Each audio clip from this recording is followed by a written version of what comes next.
If you'd like to have a culture of innovation, a culture where people come up with new ideas and implement new ideas, are always coming up with better ways to support your organization, there's only 3 things you need to make happen.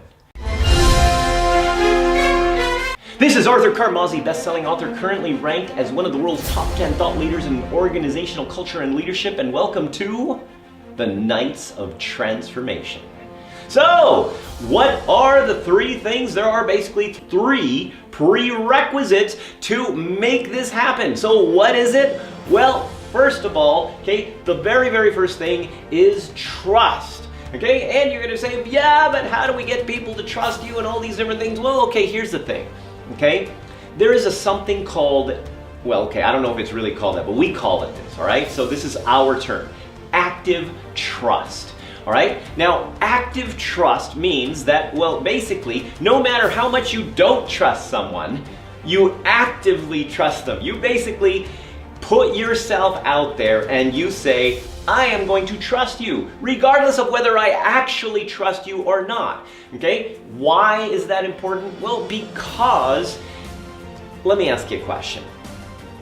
How do you feel when people don't trust you? Do you feel like, wow, I'm ready to go out and innovate and do all sorts of creative stuff and come up with solutions and personally take action on it?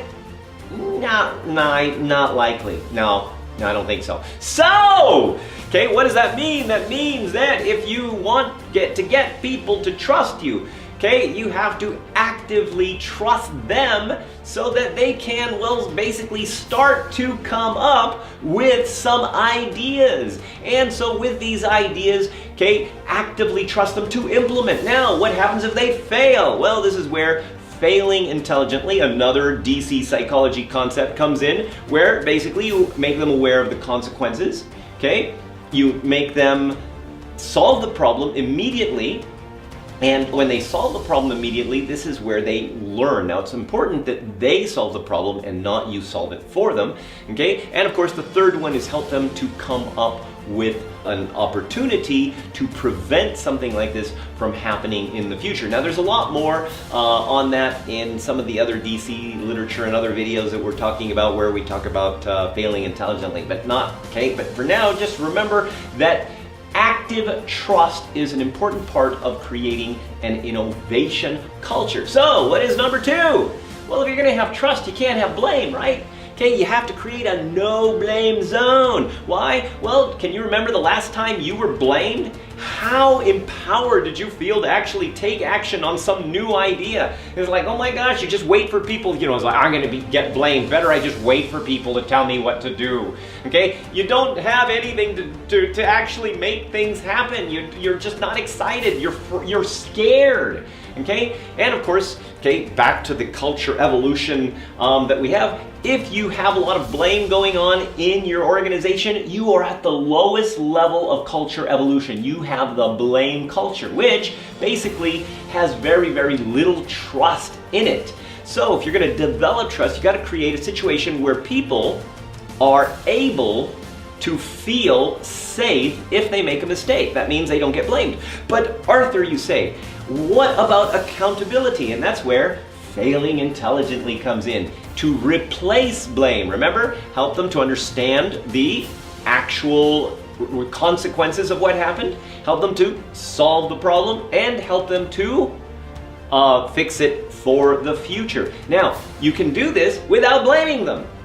And in order to kind of set up this whole no-blame zone, you need a no-blame zone sign, And then you have to kind of explain to people why you're doing it, because you want innovation, you want, people to take action on things, and you want to be in a situation where even if they make a mistake, it is going to be a learning experience instead of a blame experience. And of course, to get that, you can get it, download it free at noblame.zone, So get the no blame zone sign for free. Now, of course, the other thing to do with the no blame zone, one of the things, of course, is people don't purposely blame you, right? I mean, you don't wake up in the morning and say, okay, today I am going to blame 5 people. That's my target. Okay? No! What you do is you react to things that are happening, and because you're reacting to things that are happening, you end up blaming, usually accidentally out of reaction and not on purpose. So, helping people to be aware that they are blaming and when they're blaming is part of this process of creating a no blame zone, because it's a lot easier to say don't blame than it is to actually don't blame, right? So one of the things, and try this, I want you to try this right now, okay? I want you to smile, I want you to go like this, smile, like that, okay? Now smile, smile. Okay, now look to somebody that's next to you, maybe, okay? And say, are you blaming? Okay, now, probably, if you just did that, what's going to happen is you're going to kind of chuckle a little or smile. Now think about it. Are you going to be more innovative to solve a problem when you're kind of feeling a little bit silly, a little bit funny? Or are you going to be more innovative and solve a problem when you're stressed out because somebody just blamed you? Okay? So, the thing is to create a no blame zone. You put up the sign, you tell people about it, because if you don't, they're going to wonder what you're talking about. And you explain to each other that if they catch you blaming, because you want to help them to be aware, okay, that they're going to smile and they're going to say, are you blaming? And instead of reacting to that, everybody is going to try to accept it as feedback to support the no blame zone, which supports innovation, autonomy, and basically happier, more engaged people. Okay? Now, of course, the next one is measurement. You got to measure everything, right? You got to measure everything. So, how are you doing? Create objectives to no blame. Create objectives to positive innovation. Create objective 2, innovative problem solving. Put them all in squadly. Then you basically can give awards, give emoji towards people who are applying and living these objectives. And then you can, do the whole gamification thing where you rank them and everything else. And of course you can get Squadly for free at squadly.com. Okay? And of course, measurement also goes with the culture evolution process, right? So go to cultureevolution.com.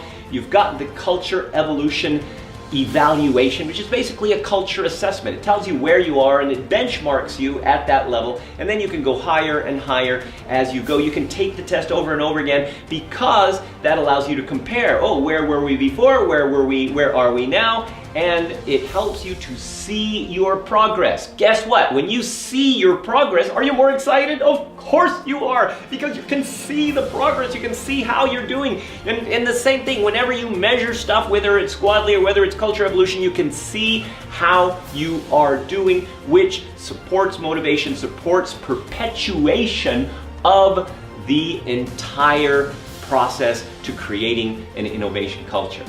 I hope this was helpful for you, and this is Arthur Carmazzi wishing you great success.